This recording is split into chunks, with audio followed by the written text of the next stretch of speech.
والحمد لله ولا إله إلا الله والله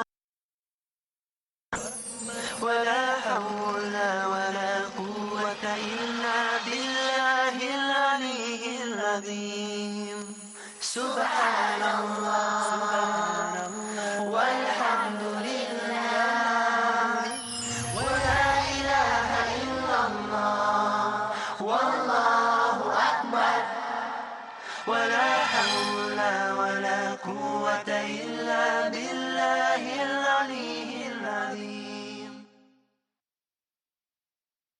السلام علیکم ورحمۃ اللہ وبرکاتہ. الحمد للہ رب العالمین والصلاة والسلام علی رسولہ الکریم وعلی آلہ وصحبہ اجمعین ومن تبعہ بإحسان الی یوم الدین. اما بعد. محترم بھائیوں اور بہنوں، آج ہم ایک بہت ہی اہم عنوان اتباع سنت کے حوالے سے کچھ گزارشات کرنا چاہیں گے. رسول اکرم صلی اللہ علیہ وسلم کا مقام بلند، آپ کا مقام اتنا بلند اور اعلیٰ ہے کہ میں اور آپ کیا آپ کا مقام بیان کر سکتے ہیں. آپ کا مقام تو اتنا اونچا ہے کہ اللہ تعالیٰ نے آپ کے لیے وَرَفَعْنَا لَكَ ذِكْرَكَ فرمایا کہ آپ کا مقام بہت ہی اعلیٰ اور بہت ہی اونچا بنایا گیا. رسول اکرم صلی اللہ علیہ وسلم کی زندگی ہمارے لیے بطور نمونے کے اللہ تعالیٰ نے محفوظ فرما دی. کہا گیا سورہ احزاب کے اندر لَقَدْ كَانَ لَكُمْ فِي رَسُولِ اللَّهِ أُسْوَةٌ حَسَنَةٌ، کہ تمہارے لیے نمونہ، ماڈل، اگزامپل یہ کس کی زندگیوں میں ہے؟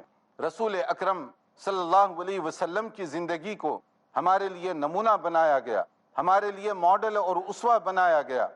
اور رسول اکرم صلی اللہ علیہ وسلم کا مقام اتنا اعلیٰ اور اتنا اونچا ہے کہ آپ کو بتایا گیا کہ وَمَا أَرْسَلْنَاكَ إِلَّا رَحْمَةً لِلْعَالَمِينَ، کہ اے نبی صلی اللہ علیہ وسلم آپ کو ساری عالمین کے لیے رحمت بنا کر بھیجا گیا ہے. اب آئیے دیکھیں کہ رسول اکرم صلی اللہ علیہ وسلم کو ہم رحمت کیسے سمجھیں، آپ کو نمونہ اور اسوہ کیسے بنائیں، اور اس کے لیے ہمیں کیا کرنا ہوگا تاکہ ہم اس آیت کی میزان میں پورے اتر سکیں.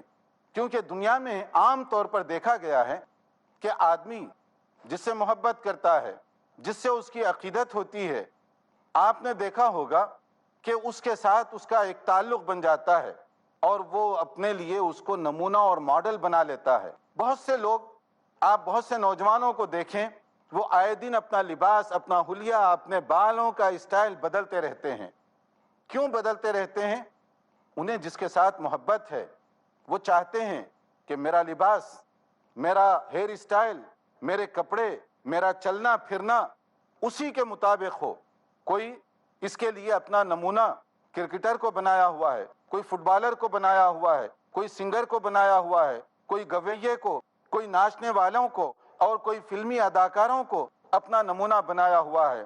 تو اس کا رزلٹ کیا بنتا ہے؟ آج اگر ایک فٹ بالر اپنا کوئی ہیئر اسٹائل بناتا ہے، دوسرے دن آپ جا کر دیکھ سکتے ہیں ہمارے بہت سارے نائی کی دکانوں میں نوجوان اپنا ہیئر اسٹائل اسی کے مطابق بنانا چاہیں گے. اگر ایک خاتون کوئی کسی کے ساتھ، اس کی ہماری بہنوں کی عقیدت ہو، چاہے وہ گانے والی ہو، چاہے وہ ناچنے والی ہو، چاہے وہ سنگر ہو، چاہے وہ ڈانسر ہو، اگر وہ کوئی فیشن کرتی ہے تو آپ اس کے بعد ہونے والی کسی شادی میں چلے جائیں، ہماری کتنی معزز بہنیں ہوں گی وہاں پر جو اسی کے مطابق اپنے ہیئر اسٹائل، اسی کے مطابق اپنے کپڑے بنا کر آئی ہوئی ہوں گی. یہ ایسے کیوں ہوتا ہے؟ کیونکہ انہیں اس کے ساتھ محبت ہے، اور محبت انہیں مجبور کرتی ہے کہ اس سنگر کے مطابق میں اپنے کپڑے پہنوں، اس سنگر کے مطابق میں اپنا ہیئر اسٹائل بناؤں جس کے ساتھ مجھے محبت اور عقیدت ہے. یہ محبت کا ایک تقاضا ہے. آئیے ذرا دیکھیں ہم کہ رسول پاک صلی اللہ علیہ وسلم جن کی اتباع، جن کی پیروی ہم سب کے لیے ضروری ہے، ہم سب کے لیے جزو ایمان ہے. قرآن کریم میں مختلف مقامات پر ہم سب کے لیے یہ حکم دیا گیا کہ رسول اکرم صلی اللہ علیہ وسلم کو ہم اپنے لیے ماڈل بنائیں. نبی کریم صلی اللہ علیہ وسلم کی دی ہوئی چیز میرے لیے، آپ کے لیے، تمام دنیا کے لیے آخری اور فائنل ہونا چاہیے. وَمَا آتَاكُمُ الرَّسُولُ فَخُذُوهُ وَمَا نَهَاكُمْ عَنْهُ فَانْتَهُوا. جو کچھ اللہ کے رسول صلی اللہ علیہ وسلم تمہیں دیں اس کو تم قبول کر لو، اور جن چیزوں سے روکیں ان سے تم باز آ جاؤ. رسول اکرم صلی اللہ علیہ وسلم کو اسی لیے دنیا میں بھیجا گیا. جیسے کہ قرآن کریم میں 2 جگہوں پر خصوصی طور پر یہ آیت کو دہرایا گیا، اس مفہوم کو، سورہ آل عمران کے اندر اور سورہ جمعہ کے اندر. لَقَدْ مَنَّ اللَّهُ عَلَى الْمُؤْمِنِينَ إِذْ بَعَثَ فِيهِمْ رَسُولًا مِّنْ أَنفُسِهِمْ يَتْلُو عَلَيْهِمْ آيَاتِهِ وَيُزَكِّيهِمْ وَيُعَلِّمُهُمُ الْكِتَابَ وَالْحِكْمَةَ وَإِن كَانُوا مِن قَبْلُ لَفِي ضَلَالٍ مُبِينٍ. اللہ تعالیٰ کا احسان ہے تم پر، احسان، حالانکہ وہ رب العالمین ہے، ہر چیز اس کا احسان ہی ہے، مگر خصوصی طور پر بطور احسان کے جس بات کا تذکرہ کیا گیا وہ رسول پاک صلی اللہ علیہ وسلم کی بعثت ہے. اور رسول اکرم صلی اللہ علیہ وسلم، آپ کی ذمہ داری کیا ہے، آپ کا مشن کیا ہے، آپ کی ریسپانسبلٹیز کیا تھیں. قرآن کریم میں یہ 2 جگہوں پر اس کا کلیئر طریقے سے اس کو بتایا گیا، اس کو ایکسپلین کیا گیا کہ رسول پاک صلی اللہ علیہ وسلم کی جو ذمہ داریاں تھیں ان میں سے ایک کیا ہے، ان میں سے ایک یہ ہے کہ آپ لوگوں کا تزکیہ فرماتے ہیں، پیوریفیکیشن. لوگوں کے دلوں میں جو کدورتیں آ چکی ہیں، دلوں کی جو بیماریاں اور روگ لگ چکا ہے، آپ اس کا تزکیہ فرماتے ہیں اور قرآن اور حکمت کی باتیں بتاتے ہیں اور اس کی تعلیمات کو عام فرماتے ہیں. اس کے بغیر لوگ اندھیرے میں ہیں، اس کے بغیر لوگ گمراہی اور ضلالت میں ہیں. رسول پاک صلی اللہ علیہ وسلم کی یہ ذمہ داریاں بتائی گئیں کہ تعلیم کتاب کی، تعلیم حکمت کی، تزکیہ، یہ آپ فرماتے ہیں. اور اس کے اثرات ہر جگہ آپ دیکھ سکتے ہیں، ایمانیات کے اندر بھی، عقائد کے اندر بھی، اعمال کے اندر بھی، اخلاقیات کے اندر بھی. اور ہمارے لیے ضروری ہے کہ رسول پاک صلی اللہ علیہ وسلم کی ذات گرامی کو ہم، آپ کی شخصیت کو ہم اپنے لیے نمونہ بنائیں. آپ کی اتباع جزو ایمان، آپ کی اتباع کا ہمیں حکم دیا جا رہا ہے، بلکہ یہاں تک کہا گیا لا یؤمن احدکم حتی یکون ہواہ تبعا لما جئت بہ. شرح السنہ کی یہ روایت ہے. رسول پاک صلی اللہ علیہ وسلم نے ارشاد فرمایا کوئی شخص اس وقت تک مسلمان نہیں ہو سکتا جب تک کہ اس کی خواہشات، ڈیزائر میری شریعت کے تابع نہ ہو جائیں. شریعت اوپر ہونی چاہیے، آدمی کی خواہشات، اس کے ڈیزائرز وہ شریعت کے نیچے ہوں. میرا جی چاہتا ہے کہ یہ کام کروں، شریعت کہتی ہے کہ نہ کرو. میرا بیوی بچوں کا یہ تقاضا ہے کہ یہ کام نہ کروں اور شریعت یہ کہتی ہے کہ آپ وہ کام کریں، تو مجھے کیا کرنا چاہیے؟ اگر ایمان مضبوط ہو تو میں اپنی مرضی کے خلاف، بیوی بچوں کے تقاضوں کے خلاف شریعت کی بالادستی کو عملاً قبول کروں گا. رسول پاک صلی اللہ علیہ وسلم کی شخصیت کو میں اپنے سامنے رکھوں گا، کیونکہ آپ کی اتباع کیے بغیر میرا ایمان مکمل نہیں ہو سکتا. رسول اکرم صلی اللہ علیہ وسلم نے یہاں تک فرمایا کہ لا یؤمن احدکم حتی اکون احب الیہ من والدہ وولدہ والناس اجمعین. صحیح مسلم کے الفاظ ہیں کہ کوئی شخص اس وقت تک مسلمان نہیں ہو سکتا جب تک کہ میری محبت اس کے دل میں اپنے بیوی بچوں سے، دنیاوی تقاضوں سے اور دنیا کی ہر چیز سے زیادہ نہ ہو جائے. یعنی بیوی بچوں کی محبت ہونی چاہیے، یہ فطری چیز ہے، اور ماں باپ، رشتہ دار، ان سب سے محبت ہوتی ہے، مگر رسول پاک صلی اللہ علیہ وسلم کی محبت ان سب چیزوں پر غالب آ جانی چاہیے، تبھی میرا ایمان مکمل ہوگا. اور یہ محبت کیسے؟ جس کو سورہ آل عمران میں جیسے بتایا گیا قُلْ إِن كُنتُمْ تُحِبُّونَ اللَّهَ فَاتَّبِعُونِي يُحْبِبْكُمُ اللَّهُ وَيَغْفِرْ لَكُمْ ذُنُوبَكُمْ وَاللَّهُ غَفُورٌ رَحِيمٌ. اگر تمہیں اللہ تعالیٰ سے بھی محبت ہے تو اس کے لیے عملی ثبوت دو. اور پریکٹیکل ثبوت کیسے میں دوں گا؟ کہا گیا کہ تم اتباع کرو، فالو کرو رسول پاک صلی اللہ علیہ وسلم کو۔ اب آئیے دیکھتے ہیں کہ میں رسول اکرم صلی اللہ علیہ وسلم سے واقعی محبت کرتا ہوں۔ جیسے میں نے کہا دنیا کی محبت کو تو آپ نے دیکھ لیا کہ اگر کسی کو فٹ بالر سے محبت ہے تو اسی کے مطابق وہ اپنے کپڑے، اپنے ہیئر اسٹائل اور ہر چیز کو اسی کے مطابق بنانے کی کوشش کرے گا۔ اگر کسی کو سنگر سے محبت ہے، ہر چیز اسی کے مطابق کرنے کی کوشش کرے گا۔ اب ہمیں رسول اکرم صلی اللہ علیہ وسلم سے محبت ہے، سبھی دعویٰ تو کرتے ہیں، مگر کیا واقعی میں رسول پاک صلی اللہ علیہ وسلم کے بتائے ہوئے طریقے کے مطابق زندگی بھی گزارنے کی کوشش کرتا ہوں؟ ہم میں کتنے بھائی ہیں اور ہم میں کتنی بہنیں ہیں جو اپنی پریکٹیکل زندگی میں رسول اکرم صلی اللہ علیہ وسلم کو اپنے لیے ماڈل بناتی ہیں، نبی صلی اللہ علیہ وسلم کو اپنے لیے نمونہ بنانے کے لیے ہم لوگ تیار ہیں۔ ہم کتنے ایسے ہیں جو زندگی کے مختلف شعبوں میں رسول اکرم صلی اللہ علیہ وسلم کی سنت کو جانتے ہیں مگر عمل کرنے کے لیے تیار نہیں۔ ہمیں معلوم ہے کہ نبی کریم صلی اللہ علیہ وسلم کی اس مسئلے میں ہدایت کیا ہے مگر اس پر عمل کرنے کے لیے تیار نہیں۔ تو اس کا معنی یہ ہوا کہ میں نبی پاک صلی اللہ علیہ وسلم کی اتباع کرتے ہوئے ہیزیٹیشن، جھجک، تردد، شرم کا مظاہرہ اور فٹ بالر، سنگر، ڈانسر کی جو طریقہ ہے اس پر عمل کرتے ہوئے اپنے آپ کو پراؤڈ فیل کرتا ہوں، اپنے آپ کو، اپنا سر اونچا کر کے میں چلتا ہوں۔ تو پریکٹیکل زندگی میں آپ خود ہی سوچ لیجئے کہ محبت کس سے زیادہ ہے، فٹ بالر سے، سنگر سے، ڈانسر سے، یا پھر رسول اکرم صلی اللہ علیہ وسلم سے؟ کہ رسول پاک صلی اللہ علیہ وسلم سے محبت کی بات تو ہو رہی ہے، اتباع یہ جزو ایمان بھی ہے، مگر آپ کی اتباع کرتے ہوئے میں شرم محسوس کرتا ہوں، آپ کی پریکٹیکل زندگی میں عمل کرنے کے لیے میں تیار نہیں ہوں۔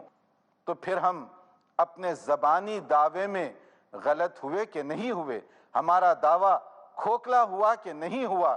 یہاں پر ہم ایک وقفہ لیں گے، اس کے بعد ہم آپ کو بتائیں گے کہ اتباع کے عملی تقاضے کیا ہیں اور اس کے مطابق ہم کیسے اتباع کی اس میزان میں پورے اتر سکتے ہیں۔ دیکھتے رہیے پروگرام، ایک مختصر وقفے کے بعد پھر آپ کی خدمت میں حاضر ہوں گے۔ لا قوة إلا بالله العلي العظيم۔ وقفے کے بعد دوبارہ آپ کی خدمت میں حاضر ہیں، اور وقفے سے پہلے ہم نے یہ بات بتائی کہ رسول پاک صلی اللہ علیہ وسلم کا مقام بہت اعلیٰ ہے، بہت اونچا ہے، اور نبی صلی اللہ علیہ وسلم کی اتباع یعنی پیروی ہمارے لیے جزو ایمان ہے۔ اس کے بغیر نہ میرا ایمان مکمل، نہ میری نماز مکمل، نہ میرے اخلاق مکمل، نہ میری سیرت مکمل۔ میرے لیے ضروری ہے کہ میں اپنا ایمان رسول اکرم صلی اللہ علیہ وسلم کی ہدایت کے مطابق درست کروں۔ میرے لیے ضروری ہے کہ میں اپنا عمل رسول اکرم صلی اللہ علیہ وسلم کے بتائے ہوئے طریقے کے مطابق بناؤں اور سنواروں۔ میرے لیے ضروری ہے کہ اپنے اخلاق اور اپنے کردار کو نبی کریم صلی اللہ علیہ وسلم کی بتائی ہوئی تعلیمات میں نکھارنے کی کوشش کروں۔ میرے لیے ضروری ہے کہ اپنے معاملات کو میزان رسالت صلی اللہ علیہ وسلم پر پورا کرنے کی کوشش کروں، کیونکہ آپ کی اتباع میرے لیے ضروری ہے۔ اس کے بغیر نہ میرا ایمان مکمل، نہ میں اپنے دعوی ایمان میں صحیح ہو سکتا ہوں۔ لیکن آئیے ہم ذرا جائزہ لیں، ہم میں کتنے ایسے ہیں جو اتباع کی اس تعریف میں پورے اترتے ہیں۔ ایمان اور عقائد کے مسئلے کو آپ دیکھیے، ہم لوگ قرآن و سنت کی بات تو کرتے ہیں، رسول پاک صلی اللہ علیہ وسلم کی اتباع کی بات تو کرتے ہیں، لیکن میرا ایمان اتنا ناقص، اتنا کمزور کہ میں معمولی کبھی کبھی دھاگوں سے ڈرتا ہوں، رنگ سے ڈرتا ہوں۔ اگر کسی کے گھر کے سامنے لیمو کاٹ کر پھینک دیجئے، وہ اس سے شگون بد لے گا اور پھر وہ نہ جانے کتنے خوف کا مظاہرہ کرے گا۔ ایک طرف ایمان کی بات بھی ہے اور دوسری طرف میرا توکل، میرا بھروسہ، میرا اعتقاد اللہ تعالیٰ کے بجائے کہیں دھاگوں پر ہے، کہیں تعویذوں پر ہے اور کہیں نہ جانے کن کن چیزوں پر ہے۔ میرا ایمان نبی کریم صلی اللہ علیہ وسلم کے بتائے ہوئے جو طریقے ہیں، آپ نے ایمان کی جو تعریف کی ہے، کیا اسی کے مطابق ہے؟ ہمیں پھر سے اپنے ایمان کا جائزہ لینا ہوگا۔ پھر اس کے بعد آئیے اعمال کی زندگی کو پرکھ لیتے ہیں۔ وضو کرنے کے لیے آپ چلے جائیے یہاں کسی مسجد میں، تھوڑی دیر کے لیے وضو خانے میں تشریف رکھیے، وہاں دیکھیے صرف کہ کتنے ایسے مسلمان بھائی سنت کے مطابق وضو کرنا جانتے ہیں۔ کیا یہ تعجب کی بات نہیں کہ اگر میں مسلمان پیدا ہوا اور دن میں 5 مرتبہ دہرایا جانے والا عمل میں سنت کے مطابق نہ کر سکوں؟ بھائیوں اور بہنوں، ایک بات ذہن میں رکھیے کہ اتباع رسول کے بغیر میرا وضو، میری نماز، میری کوئی عبادت قابل قبول نہیں ہو سکتی۔ اگر میں ایک پوری بالٹی لے کر بھی اپنا منہ ہاتھ دھوؤں گا تو اس کو وضو نہیں کہا جائے گا۔ وضو جب تک میں سنت کے مطابق نہ کروں اس وقت تک وہ وضو نہیں ہوگا۔ اور اسی طریقے سے نماز، رسول اکرم صلی اللہ علیہ وسلم کی ہدایت کے مطابق مجھے نماز کا طریقہ سیکھنا چاہیے۔ فرمایا گیا، صحیح بخاری کی حدیث ہے، صلو کما رأیتمونی اصلی، میرا قیام، میرا رکوع، میرا سجدہ یہ سب سنت کے مطابق ہو۔ معلوم کیجئے نماز سے پہلے کہ رسول پاک صلی اللہ علیہ وسلم کیسے نماز پڑھا کرتے تھے، کیسے آپ کا رکوع تھا، کیسے آپ کے سجدے تھے، کیسے آپ قیام فرمایا کرتے۔ تو اگر میں نماز اپنی مرضی سے پڑھوں اور نماز کے لیے میں دیکھوں فلاں صاحب کیا کہتے ہیں، فلاں مولوی صاحب کیا بتاتے ہیں، اسکالر صاحب کیا بتاتے ہیں، شیخ صاحب کیا بتاتے ہیں، سب کی عزت ضرور کیجئے، مگر ان سب کا مقام رسول پاک صلی اللہ علیہ وسلم سے نہ بڑھائیے۔ اس لیے ہمیں سب سے پہلا یہ سوال کرنا چاہیے کہ سنت کے مطابق میں نماز کیسے پڑھوں تاکہ میری نماز اس میں زیادہ سے زیادہ مجھے ثواب مل سکے، زیادہ سے زیادہ مجھے اجر مل سکے۔